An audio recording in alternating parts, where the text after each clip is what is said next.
Welcome to Hard Talk from Johannesburg. I'm Stephen Saka. For 29 years, South Africa's national politics has been dominated by the African National Congress. But right now, the ANC is in big trouble. A protracted energy crisis is doing further damage to an economy already hit by shocking levels of unemployment, inequality, and corruption. Now, if the ANC is faltering, who is best placed to offer an alternative? Well, my guest today is Julius Malema, leader of the radical populist economic freedom fighters. If Malema were to get even a share of power, what would that mean for South Africa? Julius Malema, welcome to Hard Talk. Thank you. Thank you very much. It's a pleasure to talk to you, Mr. Malema. We are speaking as South Africa is in the middle of an energy crisis. It seems set to get worse. What do you think it is doing to this country?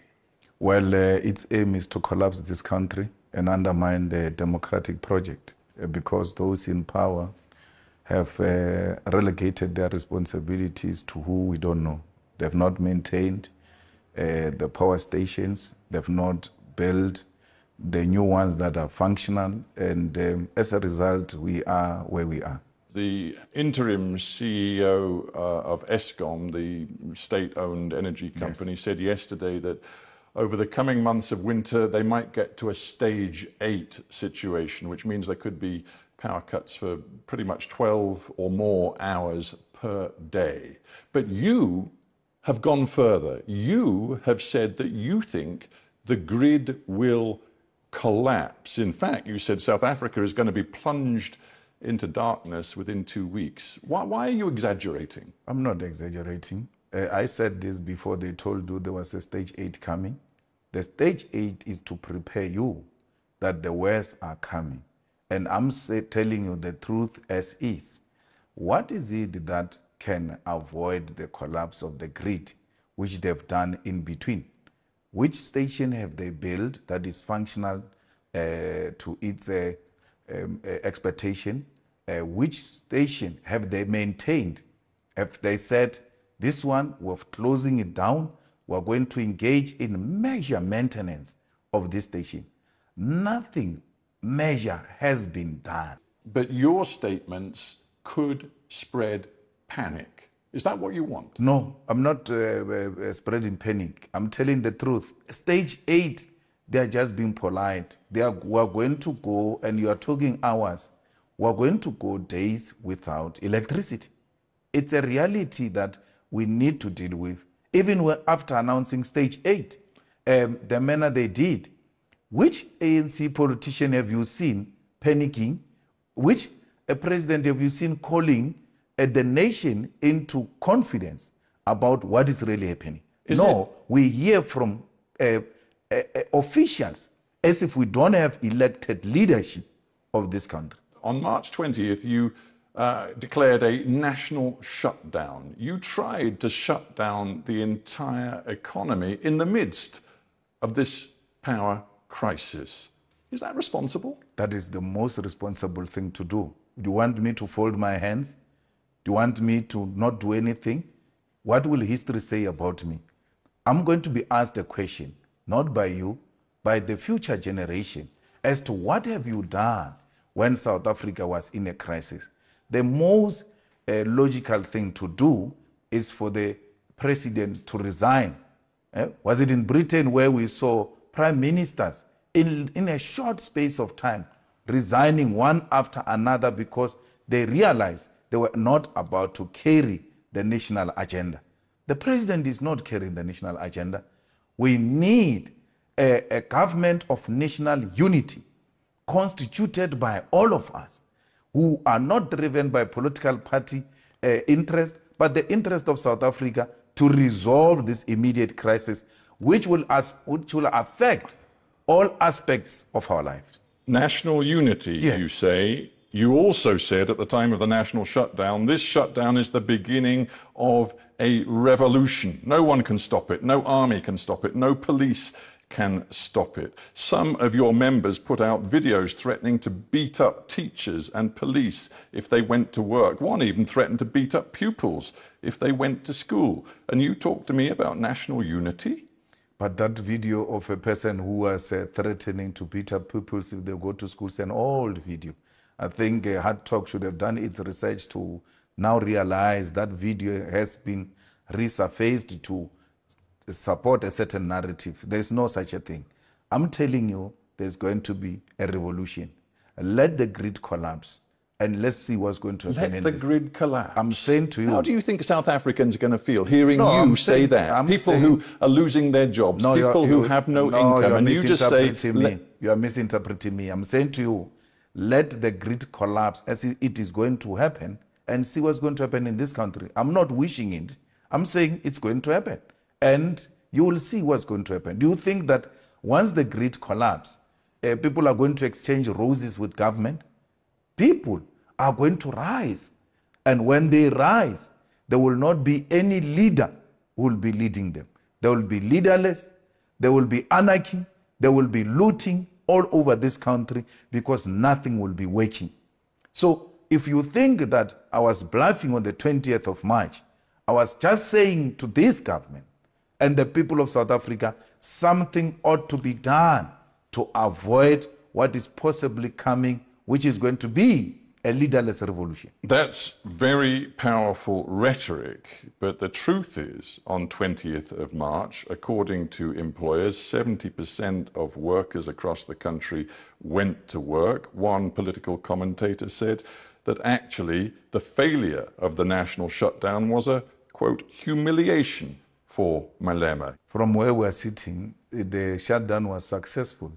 Nothing was operating. The South African media was at the public transport, taxi ranks, at bus ranks. The taxi drivers themselves, the bus drivers themselves have said, we showed up, but there are no people. So if you're going to listen to a desktop, possibly a racist analysis of wanting to undermine the narrative of the success of the shutdown, then that's your own baby to nurse. But the reality is that nothing functioned on that day. You can go to the public broadcaster, you can go to independent media outlets in South Africa to give you the footage of the day, every corner. And what even makes me happy is that even in the rural areas, where normally the revolution never takes place, the people were out in their numbers saying, enough, it's enough. Let's think about the lessons to be drawn from the current crisis, because what we see is a state-operated energy giant which is failing to work. It is not delivering power to the people. We have other major state-operated companies, for example, Transnet in the transport and logistics sector, which are failing the people of South Africa. One, we could look at the aviation sector, all sorts of sectors where the state has failed. And yet your message is you still want to confiscate all privately owned land, essentially nationalize all privately owned land. You want to nationalize the mines, you want to nationalize the banking sector, and these are the key pillars of South Africa's economy. You want them all in state hands, and you, Julius Malema, are saying to the South African people, elect me, and I and my associates in the economic freedom fighters will run this economy. Absolutely. You know, 95% of South Africa is electrified. Do you know that South Africa gets water today? Do you know that South Africans, they're watching a public broadcaster? All these examples I've given you are state-owned. But do you know that we have seen this experiment played out in other countries? I'm thinking of Zimbabwe, I'm thinking of Venezuela, and the model does not look good to many South African people who see it. You know, it looks good. We're using it now. We were better off now owning this. It's not like I'm saying, let's go and take Eskom out of the hands of the private sector. We are owning it already. So, and then South Africans have accepted and are happy with what we have. You're owning it already, and it's a complete mess. That's why South Africans are saying, let's get proper people to go and run these institutions. Are you the proper person? I'm a proper guy. I mean, I don't want to go too far back into history, but at various times you failed to actually file a tax return on time. Yeah. You've been accused of different financial offences. You've never been convicted, but some of those charges were never brought to court. But you tell South Africans, despite your own history, you are the guy to run their economy. That's why. That's a mind of a lazy person who doesn't do his work. You will have to refer back to 15 years. I've grown up over a period of time, built a solid political party. The only thing you can keep on referring to is what you interviewed me about it 12 years ago. Get something new, my brother. No, I'm very... Show a skill of a hard-working presenter who does his research. You can't falter me. Since I've made my mistakes on tax when I was very young, when I was almost 27 years old, fixed that problem. Today, I'm a 42-year-old married man with children who has taken responsibility and built a solid party to be the third largest party without the support of white monopoly capital and the owners of the South African economy. You keep on referring to old things because you are now beginning to sound like a scratched CD. You have every right to tell me you have changed. Tell me of me now. I've been in Parliament for 10 years. Let's take one particular aspect of your policy positions. Yes. Do you think aligning yourself with Vladimir Putin is going to be good for South Africa? But that's what it is now. South Africa is in alliance with Russia, with India, with Brazil, with China. So why are you asking me as if it's some policy that is going to be implemented after I took over? South Africa is in alliance with Russia now. South Africa right now calls itself non-aligned. In the context of the war, but these are two different things. South Africa is an ally of Russia. Now, the second question is, where does South Africa stand on the war? It says I'm a non-aligned in relation to war, but Russia remains South Africa's friend. So we cannot create confusion around there. Don't create an impression that it is Malema who's going to come and create an alliance with Russia. But there are some very specific... Actually, I will go beyond that. I will go beyond the friendship with Russia, and in the war, I will align with Russia, and I will even supply the weapons to Russia. Because Russia is in a war with imperialism, and any agenda that seeks to push back imperialist agendas, it's well within the policies of the EFF. You say, quite clearly, I would arm Vladimir Putin. Yes. You know that the International Criminal Court wants Vladimir Putin to face war crimes charges. It must start with Tony Blair. It must start with George Bush. It must go to Barack Obama. Then it can go to Putin. So let's get this straight. You're saying to me that your policy, if you were in power in South Africa, is quite simple. That your enemy's enemy, and it seems you regard the US and its allies as the enemy, your enemy's enemy is your friend. Never mind if he's a suspected war criminal, never mind if the UN and the ICC say they have compelling evidence of Russian war crimes. You don't care. As far as you're concerned, my enemy's enemy is my friend. You're exaggerating, but another point which you don't want me to go there is that Tony Blair accepted that they were wrong about Saddam Hussein to an extent that he did an apology of a thug, right? You have never called for his arrest. A man admitting that I was wrong. To how many people died? Independent sovereign existence. He appears to believe that the best thing would be to revive an empire, the Soviet empire. But you're anti-imperialist?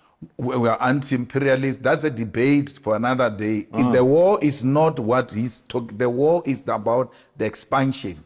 And had there been a common ground found, this could have been avoided. We are not for imperialism, even if it were to come from Russia. If he does that, we'll condemn it.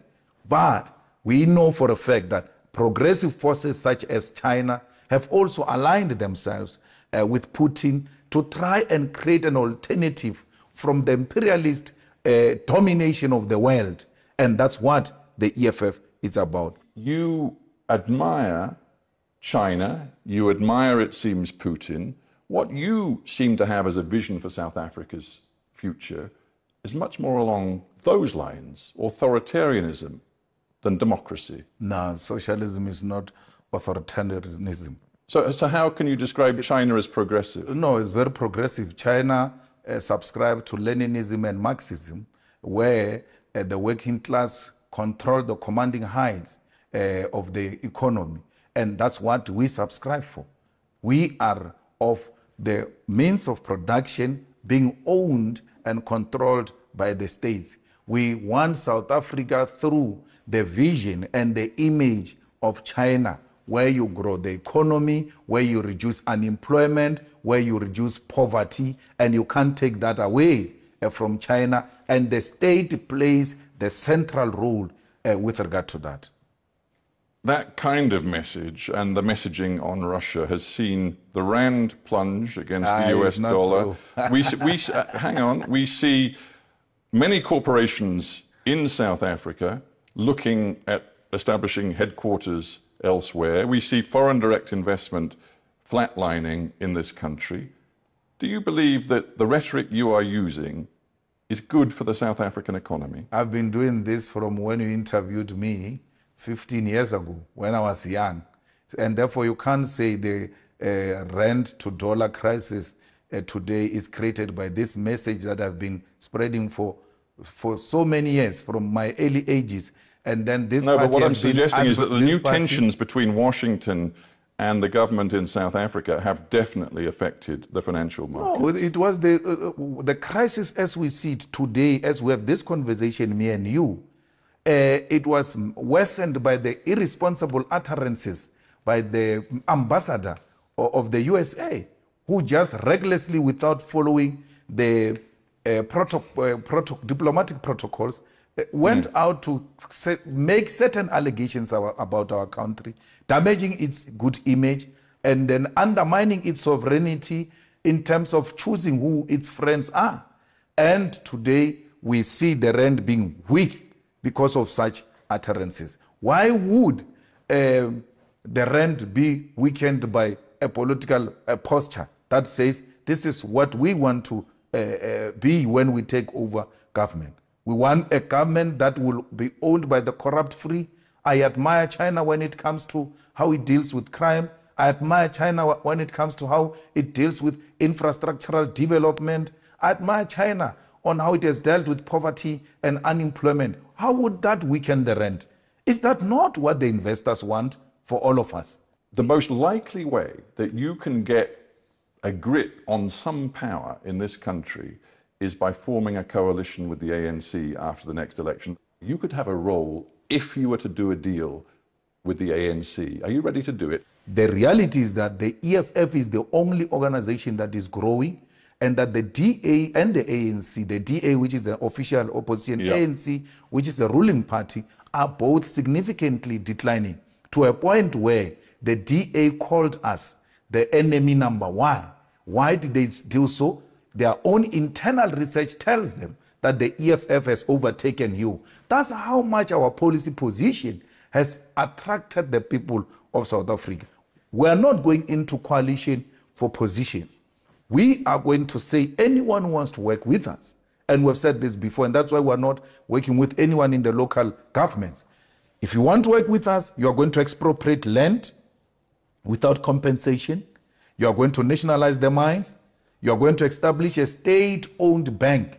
You are going to make sure that we fight crime, fire by fire, to make this country a safer place. Those are just but minimal, non-negotiable points that will engage with anyone who wants to work with us. All of that, non-negotiable. Non-negotiable. On that basis, it's hard to imagine you can make a coalition with anyone. ANC was more than willing. Actually, ANC was at a point of signing with us on expropriation of land without compensation. Remember, we even put this in Parliament. How did it pass to a point where Parliament had to do an investigation if the ANC was not agreeing? We were almost at the edge of getting a deal. And some young ANC clowns decided to vote against this. But we're not going to retreat in returning the land back into the hands of our people. And don't tell me about Zimbabwe. This is going to be done through a democratic means, like we did, in consultation with all South Africans, black and white, on how best do we get the rest of our people owning the land and other strategic sectors of the economy. You know there are some South Africans, and let us be blunt, many white South Africans, yes, who fear Julius Malema. Some of them have said to me, if Malema gets to power or close to power, I will leave this country. Do you welcome their fear, or do you want to find ways to overcome their fear? I don't welcome their fear. Stephen, they said that about Mandela, the most celebrated Mandela. You're talking about me.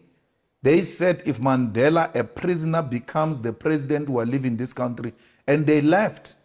I was in the Vaal River the other day, looking at some of the houses that whites abandoned in 1994 when Mandela became a president. They are not scared of Julius Malema. They are scared of an independent black man who's not controlled by any white person, who's not controlled by London. Last year, you said this. It was after you'd questioned whether a particular white person, why they hadn't been located and, quote, taken to an isolated space where our supporters could attend to the guy properly. And you went on to say, you must never be scared to kill. A revolution demands that at some point there must be killing, because killing is part of the revolutionary act. Absolutely. This was last year. Absolutely. Absolutely. You can't say you are a revolutionary and then be scared to kill. But once you go killing people around, you are a terrorist. When you've got the support of the majority of your people to engage in war, and the majority of the people are with you, that is the revolution. It's not terrorism. And therefore, I'm not a terrorist. That's why I'm saying, at least for now, the conditions have not dictated that there should be anyone who should go to the bush and engage in war to kill. But if those conditions necessitate, will without hesitation do that. The same way the generations before us, when conditions necessitated, they were not scared to take up guns and shoot to kill. So I'm not saying anyone must be killed. All I'm saying is, let everybody come to the party. Let's build this one country and give away our privilege, but for the privilege of all. Your vision of South Africa's future, will it come through the ballot box, or will it come through what you call a revolution? It will come through the ballot box. A ballot box that produces a revolutionary party will unleash the revolution. And the revolution, when it is unleashed through democratically elected government, is the changing of the system, where you radically defeat capitalism and introduce a socialist state. We still believe in the EFF, fundamentally so, that the power to the people must be ushered in through the ballot. And nothing else must be looked at except the ballot. However, when the need arises to defend ourselves through whatever means necessary, we'll do so without hesitation. Julius Malema, sadly, we're out of time, but I thank you very much for joining me on Hard Talk. Thank you.